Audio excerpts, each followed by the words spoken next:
역전입니다. 역전. 기사 볼까요? 국힘도 민주도 텃밭 빼앗겼다라는 거죠. 어제 있었던 4월 2일 재보궐선거 결과 국민의힘도 뺏기고 민주당도 뺏기고 다 뺏겼다. 그럼 얻은 데는 어디냐라는 생각이 들 수 있어요. 네, 다음 기사를 좀 보죠.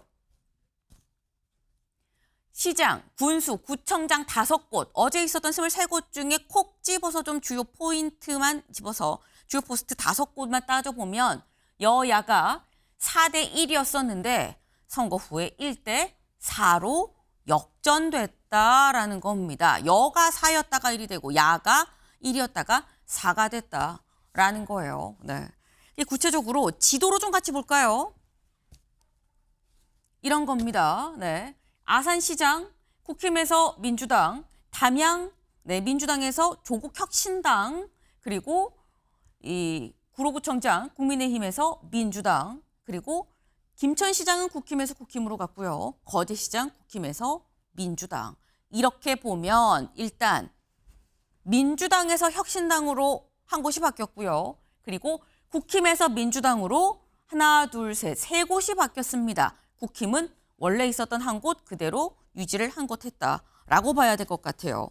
그럼 1대 3대 1이다라고 봐야 될 것 같은데 이건 국민의힘, 민주당 양쪽 모두한테 좀 의미가 있는 선거가 아닌가 싶습니다. 먼저 김기영 대변인님. 일단 국민의힘 입장에선 기존에 있었던 자리 3곳을 뺏긴 상황이거든요. 이유가 뭐라고 보십니까? 우선적으로 구로구청장 선거, 재보선 네. 같은 경우는 저희 쪽에서 국민의힘 구로구청장이 그 주식의 백지신탁 그 부분이 있는데 그 부분을 거부를 했습니다. 그래서 이제 구청장직을 내려놓게 됐고 그로 인해서 어떻게 보면 저희가 원인을 제공한 거 아닙니까? 네. 그런 차원에서 이제 저희가 후보 자체를 내지 않았습니다. 그리고 거제시장 같은 경우는 좀 안타까운 게 지금의 민주당 네. 후보가 당선이 됐는데 그분이 이제 전직 시장이었고요. 우리 네. 쪽에서는 이제 부시장이 나갔는데요. 제가 볼 때는 민심의 어떤 준엄한 그 부분에 대해서는 저희가 받아들여야 된다고 보고요. 다만 김천 같은 경우는 저희 쪽이 원래 저희 쪽이었고 원래 그 수성을 하게 된 거죠. 그래서 이번의 상황에 대해서는 이 변화에 대해서 받아들일 건 받아들여야 되는데 다만 이게 사실상 국회의원이나 아니면 광역단체장 그런 어떤 소위 말해서 유력한 사람들이 나와서 한 재보선이 아니기 때문에 이거는 뭐 총선급이다 아니다 이렇게 평가하기보다는 저희는 이제 미니 재보선이었다 이렇게 얘기를 드리고요. 무엇보다도 언론에서도 크게 다루지 않은 부분은 있습니다. 그 이유는 뭐냐면 아무래도 지금 산불 상황도 있고 탄핵 정국 상황이었기 때문에 저희 지도부가 주도적으로 현장에 가서 유세를 하거나 그러진 않았고요. 네. 자체적으로 했는데 그럼에도 불구하고 민심이 이런 평가를 내렸다는 부분에 대해서는 저희가 준엄하게 겸허하게 받아들여야 된다고 봅니다. 네. 지금 말씀을 들어보면 후보를 안 낸 것도 있고 하지만 어쨌거나 결과론적으로 민심이 준엄한 이 판단이라고 생각을 한다, 받아들인다라고 말씀을 지금 하셨어요. 그런데 이번에 모두 다 뺏겼다라고 아까 제목에 나왔죠. 국민의힘만 뺏긴 게 아니다. 민주당도 뺏겼다라는 거예요. 어디? 담양 군수입니다. 전남 담양이라고 하면 사실 여긴 민주당 텃밭이라고 볼 수 있는데 김진욱 대변인님. 민주당 몫이었었는데 여기가 혁신당 정철원 이제 당선인이죠. 정철원 당선인한테 이제 넘어갔어요. 이거는 민주당은 그러면 왜 이 혁신당한테 이 자리를 뺏겼다라고 생각하십니까? 글쎄요, 뭐 여러 가지 이유가 있을 겁니다. 일단 저 지역에서 그 기존에 담양 군수를 하셨던 분이 민주당 군수였고 또 선거법 위반 때문에 재보궐선거가 치러진 상황이기 때문에 네. 아마도 민주당에 조금 더 책임을 좀 물어야 되겠다라는 부분도 일부 있었을 것 같고요. 또 한 가지는 지금 이제 호남에서는 사실 조국혁신당과 민주당이 이 어떤 이 협력적 경쟁 관계를 지난 총선 때부터 지속적으로 가지고 왔었던 상황이었고 네. 또 이 조국혁신당 같은 경우에도 내년 지방선거를 앞두고 상당히 공을 많이 들여서 포스트를 좀 만들려고 했던 네. 그런 노력들이 지난 재보궐선거 때 또 이번 그 재보궐선거 때 이렇게 계속적으로 있어 왔던 그런 부분들이 있었는데 저희 민주당에서 뭐 여러 가지 이유가 있을 겁니다. 당에 대한 문제, 네. 후보에 대한 문제, 또는 뭐 지역 정치인에 대한 문제, 또는 뭐 이재명 대표에 대한 지지 문제, 여러 가지 이유가 있을 텐데 그 이유들이 이제 어떤 이유가 가장 컸는지 이런 부분들 좀 면밀하게 분석해서 그 부분에 대한 좀 그 대책을 좀 네. 만들어내야 될 필요가 있다라는 쪽 생각을 해봅니다. 네. 면밀하게 좀 보고 대책을 마련할 필요가 있어 보인다라는 말씀이셨어요. 네. 지금 사실 이 부분이 아까 말씀하시는 중에 협력적 경쟁 관계였었다라고 했는데 협력과 경쟁이 지금 하나에 같이 들어있죠. 묘한 관계다라고도 사실 볼 수가 있어요. 요거 다음 기사로 좀 같이 이어서 좀 알아보겠습니다. 다음 기사 볼까요? PK 탄핵 반대 여권 후보들 고배, 민주, 조국당의 텃밭 담양 뺏겨. 말이 나온 김에 이 부분부터 좀 같이 좀 짚어보죠. 조국당의 텃밭인 담양을 뺏겼다라는 거 지금 조금 전에 김진욱 대변인께서 협력적 경쟁 관계다. 근데 요번에 계속 뭐 포스트를 만들려고 하지 않았었냐. 그렇기 때문에 좀 다시 한번 좀 짚어볼 부분이 있다라고 말씀하셨는데 말씀처럼 혁신당 입장에서 이제 교두보를 마련을 한 셈이 됐거든요. 여기에 대해서 그럼 민주당의 스탠스는 앞으로 어떻게 되는 겁니까? 일단 지금 같은 그 협력적 경쟁 관계, 뭐 네. 이제 협력이 먼저냐, 경쟁이 먼저냐 네. 이런 부분들은 있을 텐데요. 상황에 따라서 달라질 수 있는 부분이 분명히 존재한다고 봅니다.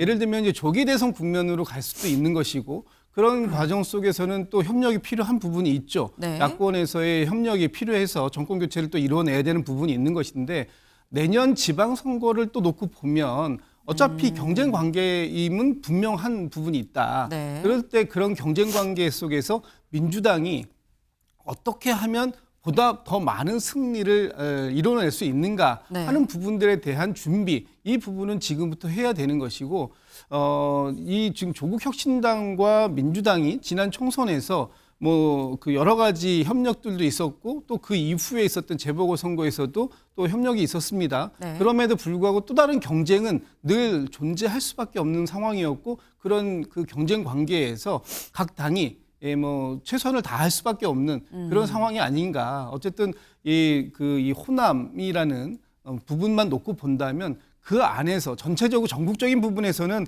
아마도 제가 볼 때는 협력적인 부분이 더 많을 것 같긴 한데 이 호남이라는 지역의 특수성을 놓고 본다면 네. 아무래도 조금 더 경쟁적인 측면이 강조가 될 수밖에 없는 부분이 있지 않을까라고 생각해 봅니다. 지금 김진욱 대변인께서는 여러 가지 측면으로 좀 말씀을 해주셨어요. 대선은 협력을 하고 지선은 그 이후에 있을 지선은 또 경쟁 관계가 될 수가 있고 지역적으로 호남은 경쟁이지만 전국적으로는 또 협력 관계가 또 될 수도 있는 거 아니겠느냐라는 말씀을 하셨습니다. 아직 좀 묘하게 협력과 경쟁에 좀 이 왔다 갔다 하는 상황이 좀 지속될 것 같다라는 취지로 좀 약간 들립니다. 그러면 이 앞부분을 좀 짚어보죠. PK 탄핵 반대 여권 후보들 고배다. 여기 PK가 콕 집어서 나왔습니다. 아까 이 김천 시장은 그대로 좀 유지를 했어요. 그런데 이번 재보궐선거에서는 부산시 교육감 선거도 있었거든요. 근데 부산시 교육감 선거도 진보 후보가 이 교육감은 정당이 없습니다. 다만 진보 쪽 후보가 당선이 됐다라는 거죠. 김기영 대변인님. 부산시 교육감 거제시장을 민주당이 경남 거제시장을 민주당이 지금 갖고 가다 승리했다라고 하는 건 여기 PK 지역이거든요. 선거 당장 내일 있을 이 탄핵 선거 결과에 따라서는 조기 대선이 열릴 수도 있는 상황인 건데 PK 민심이 좀 심상치 않은 거 아니냐라는 얘기가 나올 수 있습니다. 그러니까 지난해 이제 재보궐선거 때 금정구에서 저희가 민주당에 비해서 한 20% 큰 격차로 이기지 않았습니까? 그렇죠. 그렇기 때문에 이제 PK의 어떤 정서에 있어서 국민의힘이 그다음에 윤석열 대통령에 대한 어떤 지지가 굳건했다 이런 평가를 받을 수 있었습니다. 근데 이번에 이제 저는 광역 단체장 선거나 국회의원 선거라면 그런 의미를 좀 들 수 있는데 네. 이번에 교육감 선거였습니다. 근데 여지없이 이번에도 보면 투표율이 22.8% 네. 결국은 한 5명 중에 1명만이 이제 투표를 한 셈이거든요. 그런 관점에서 봤을 때 이걸 어떤 민심의 바로미터로 볼 수 있을지 그런 부분이 있고 또 하나는 뭐냐면 이른바 이제 윤심 후보란 분이 나왔습니다. 그렇지만 그분 말고 또 보수적인 성향이 있는데 부산에서의 어떤 요번에 당선된 진보 측 후보는 후보 단일화가 아주 오래전에 됐습니다. 근데 항상 이제 저희가 교육감 선거 때 보수 쪽 후보들이 단일화가 잘 안 됩니다. 네. 뭐 그분들의 뭐 여러 가지 사정은 있겠지만 이게 구도 싸움에서 1대2의 어떤 구도 싸움이 있었기 때문에 그런 면이 있습니다. 그렇지만 그럼에도 불구하고 민심의 어떤 평가에 대해서는 저희가 받아들여야 되고 거제 같은 경우는 제가 앞서 말씀드린 것처럼 이번에 당선된 민주당 후보가 예전에 거제 시장이었습니다. 네. 경상도, 경남을 봤을 때 김해 쪽과 거제 쪽이 이른바 야당의 어떤 그런 어떤 뭐랄까요? 사람들의 어떤 지지율이 다른 경남의 여타 지역보다는 좀 높은 부분이 있습니다. 네. 하지만 저희가 진 건 진 거이기 때문에 이 부분에 대해서는 왜 졌는지 그리고 탄핵 국면에서 이런 어떤 탄핵에 대한 반대, 그다음에 대통령에 대한 어떤 지지 이런 것들이 국민들에게 어떤 평가를 받고 있는지는 냉정히 한번 보면서 그 어떤 그 방향이 맞다고 손치더라도 그거를 호소하는 방식에 있어서 좀 거친 면이 없지 않아 있었다면 그 부분도 저희가 좀 받아들여야 되지 않을까 싶습니다. 네. 근데 지금 말씀은 사실 딱 요것만 놓고 봐서 그렇게 큰 의미를 부여할 수 있는 건지도 사실 좀 봐야 된다라는 취지의 말씀이셨어요. 왜냐하면 투표율이 상대적으로 좀 낮았고 그리고 구도가 보수는 단일화가 안 된 상태에서 있었기 때문에 그랬던 거 아니겠느냐라는 말씀하셨는데 조금 전 김기현 의원이 SNS에 글을 올렸습니다. 뭐라고 올렸느냐.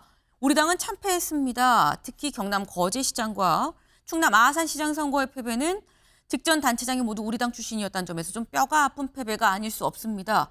라고 얘기를 하면서 하지만 전남 담양군수 선거에서 혁신당 후보가 민주당 후보를 제치고 당선이 됐기 때문에 이건 이재명 아웃을 선언한 것이라는 점에서 우리 당에 희망이 있다는 걸 시사한 게 아니겠느냐라는 얘기를 또 올렸습니다. 어제 있었던 재보궐선거 사실 이 재보궐선거 좀 이 규모가 좀 작은 재보궐선거였긴 했습니다만 상당히 지금 여야는 여기에서 알 수 있는 민심이 무엇이냐 해석하는 상당히 오늘 하루 종일 좀 시끌시끌할 것 같다라는 생각이 좀 듭니다. 다음으로 좀 넘어가 봅니다.